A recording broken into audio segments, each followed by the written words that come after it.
you two are getting rough. My mind just sounds like Shia LaBeouf. It says no, no, no, no, no. Just no, no, no, no, no.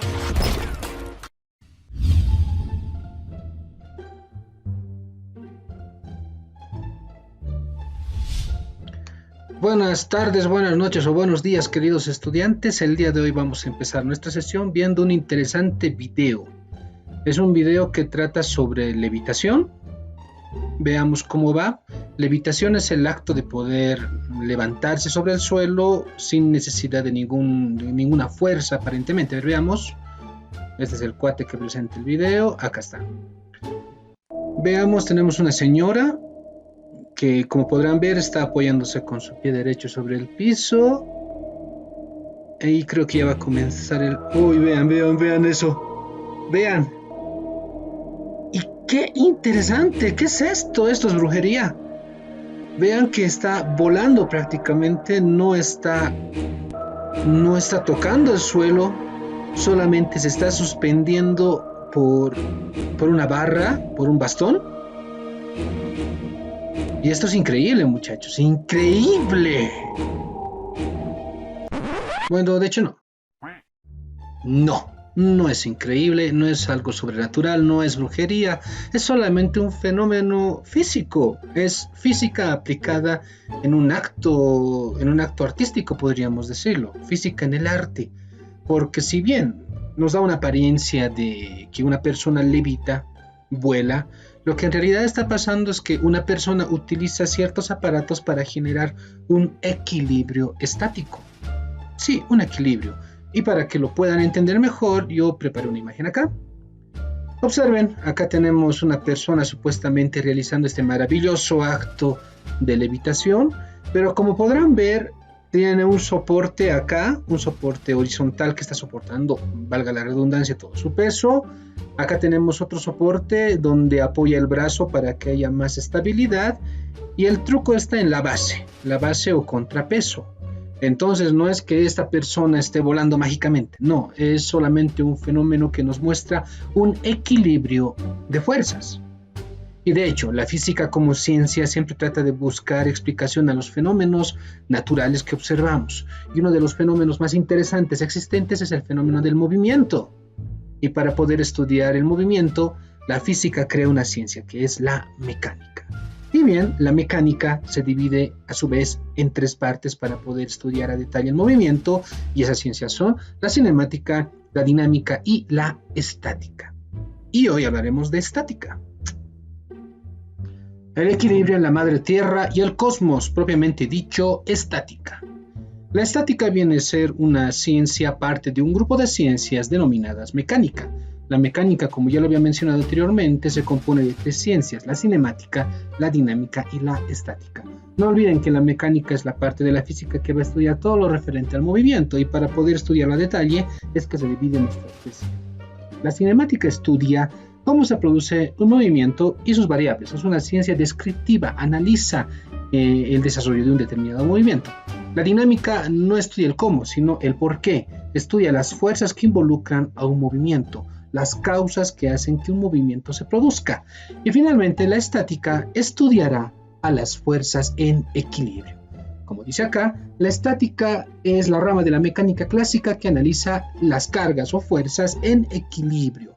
Son sistemas equilibrados donde las fuerzas deben ser iguales. Y cuando hablamos de fuerzas iguales, su sumatoria será cero, siempre y cuando las fuerzas sean en sentido contrario. Observamos acá un gráfico donde un burrito está jalando hacia la izquierda y una persona está jalando hacia la derecha, y si tomamos en cuenta que las dos fuerzas son iguales, el resultado total será de una fuerza igual a cero y por lo tanto un estado de equilibrio. El concepto general, estática es el estudio de los cuerpos en aparente equilibrio dinámico, de tal manera que muestran una ausencia de movimiento. Una aparente ausencia de movimiento, podríamos decir, porque según la ley del movimiento perpetuo, la falta completa de movimiento no existe. Lo que sí hablamos es de equilibrio de fuerzas para que algo no se mueva. Eso es la estática, el estudio del equilibrio de fuerzas. Ya que hablamos de fuerza, será necesario definir fuerza. Una fuerza viene siendo una magnitud física muy importante en el estudio de los movimientos. puesto que fuerza es todo aquello que modifica el estado de reposo de un cuerpo o de partes de un cuerpo. Una fuerza hace que un cuerpo pueda moverse. Todo lo que deforma el estado de reposo de un cuerpo es una fuerza. Tal como vemos en este gráfico, donde aplicando una fuerza a un resorte que se puede elongar, estamos cambiando el estado de reposo de este cuerpo. De igual manera, acá esta personita que está empujando una esfera hace que la esfera se mueva, cambiando su estado de reposo. Y en el tercer gráfico, lo mismo. Una fuerza va a ser una magnitud física que cambia el estado de reposo de un cuerpo. Ahora, las unidades de fuerza son específicas y gracias a la segunda ley de Newton que nos dice la fuerza es la masa por aceleración, en el sistema internacional de unidades las fuerzas se miden en newtons, que resulta de la multiplicación de kilogramo por metro segundo al cuadrado, lo que tenemos acá. Un newton es igual a un kilogramo por metro segundo al cuadrado, con algunos medios de equivalencias, ¿no? En el costado izquierdo ustedes observan equivalencias de masas, porque cuando hablamos de fuerzas, según la segunda ley de Newton, es necesario hablar de masas, ¿no? Cuando hay una masa donde se le aplica una fuerza, esta masa se acelera. Por lo tanto, sin masas no hay fuerzas. Aquí observamos unidades de equivalencia de masas y acá unidades de equivalencia de fuerzas. Un kilogramo fuerza es igual a un kilopondio, lo que es igual a 9.8 newtons, equivalencia. Un kilogramo fuerza, 1000 gramos fuerza, un gramo fuerza, un pondio, un gramo fuerza, 980 dinas, un newton, 100.000 dinas y una libra fuerza, 32.17 poundals o 4,448 newtons, por mencionar algunos. Entonces, cuando hablamos de movimiento es necesario hablar de fuerzas. Y ya sabemos que es una fuerza. Todo lo que modifica el estado de reposo de un cuerpo. Otro concepto muy importante para tomar en cuenta en estática es el concepto de cupla. Cuando hablamos de una cupla estamos hablando de un par de fuerzas, dos fuerzas iguales que se encuentran en sentido contrario, opuestas en el cuerpo, ¿no? Y dependiendo de la posición de estas fuerzas podremos observar que un cuerpo no se mueve. Tal es el caso del primer ejemplo, donde las dos fuerzas iguales están en sentido contrario pasando casi sobre el centro de masa del cuerpo y vemos que no se mueve, está en equilibrio estático. Sin embargo, si cambiamos la posición de las fuerzas podemos generar otros tipos de movimiento. Tal es el tipo de movimiento del tirabuzón que ahí se observa, ¿no? En función a la posición de las fuerzas. Momento de una fuerza, también conocido como torque. El momento de una fuerza viene a ser la relación entre la fuerza que se aplica en un brazo o palanca. Como ustedes pueden observar acá, tenemos un brazo o palanca donde dependiendo de la fuerza que nosotros apliquemos se generará un momento de una fuerza. Y el momento de una fuerza no es más que el producto de la fuerza por la distancia del brazo o palanca. Se mide en newtons por metro, similar a la unidad de medida de los joules o la unidad de medida de la energía, newton por metro. La única condición para que un momento de la fuerza pueda actuar es que la distancia sea perpendicular a la fuerza, o sea que la distancia en la que estamos aplicando la fuerza debe generar un ángulo de 90 grados. Y como lo dijimos hace un momento, el momento de una fuerza es igual al producto o a la multiplicación de la fuerza por distancia. Solamente hay que imaginar cómo agarramos un alicate, ahí se genera el momento de una fuerza, cómo agarramos una llave Crescent, cómo hacemos girar nuestro llavero, todos esos son claros ejemplos de la presencia de un momento de una fuerza. Ahora, dependiendo de la posición, del posicionamiento de las fuerzas, es que vamos a tener distintos valores de momento de una fuerza.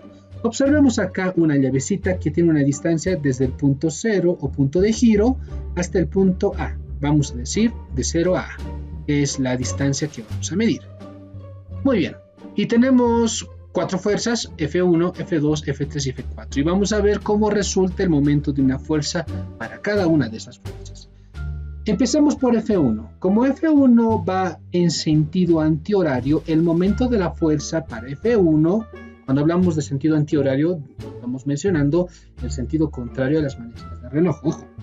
En este caso, F1, como es sentido antihorario, será positivo. Cuando es en sentido horario es negativo. Para acá F1 es positivo y vean que acá se forma un ángulo de 90 grados entre la fuerza 1 y la distancia del centro de giro hasta el punto A.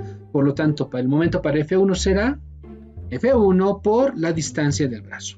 Está grande, ¿no? Ahora hablemos para F2. F2 ya no va en sentido horario, va en sentido antihorario.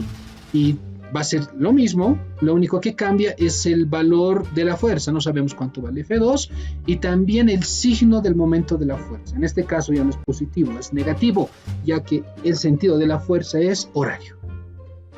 Si hablamos de F3, observamos que no hay en ningún momento una formación de un ángulo perpendicular o de 90 grados respecto al centro de giro y a la distancia de la palanca. Por lo tanto, acá no existe momento de una fuerza. El momento de una fuerza será 0 para F3. Para F4, finalmente, como observamos que no está en una dirección directa de arriba o abajo, sino observamos la existencia de un ángulo, podemos observar que respecto al punto de 0 hasta A, o del punto del 0 hasta el centro, del centro de giro hasta el punto A, es de 90 grados respecto a este ángulo de inclinación. Por lo tanto, para fuerza número 4 utilizamos identidades trigonométricas. Como la fuerza número 4 y la distancia es un cateto opuesto al ángulo, lo mira de frente, el resultado será negativo porque va hacia abajo, fuerza 4 por la distancia desde el centro de giro hasta A por el seno del ángulo. Seno porque es cateto opuesto. Entonces, ¿qué es momento de una fuerza? Momento de una fuerza es la multiplicación de la fuerza por la distancia perpendicular hasta el centro de giro. Y si tenemos ángulos, debemos utilizar identidades trigonométricas. Condiciones de equilibrio. Las condiciones de equilibrio son el concepto más importante que debemos estudiar en estática porque son los que rigen la aparente falta de movimiento. Y estas condiciones de equilibrio vienen dadas por la primera ley de Newton. Recordemos que Isaac Newton es el padre de la mecánica clásica, postulando las 3 leyes de Newton muy importantes para este tipo de movimientos. Y la primera ley de Newton nos dice ley de inercia. La ley de inercia nos dice que un cuerpo va a mantener su estado de reposo o de MRU, movimiento rectilíneo uniforme, mientras no haya una fuerza que modifique este estado. Entonces, aplicado a estática, los cuerpos siempre van a tender a permanecer en reposo mientras no hay una fuerza que cambie este estado. Similar a la segunda ley de Newton que nos decía la fuerza o sumatoria de fuerzas es igual a masa por aceleración, cambiamos un poco en estática y decimos que la sumatoria de fuerzas será igual a 0, porque estamos hablando de equilibrio. Hay 3 condiciones de equilibrio: condición de equilibrio horizontal, condición de equilibrio vertical y condición de equilibrio para momentos de una fuerza. Siempre debemos sumar todas las fuerzas e igualarlas a 0, porque aparentemente no hay movimiento. Entonces, para hablar de condiciones de equilibrio, aplicamos íntegramente la ley de inercia, la ley que mencionamos hace un momento.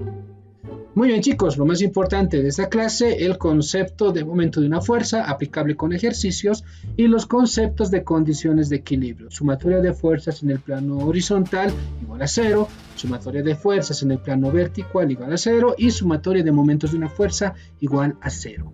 En una siguiente clase estaremos aplicando todos estos conceptos en ejercicios. Que les vaya bien, nos vemos, chao.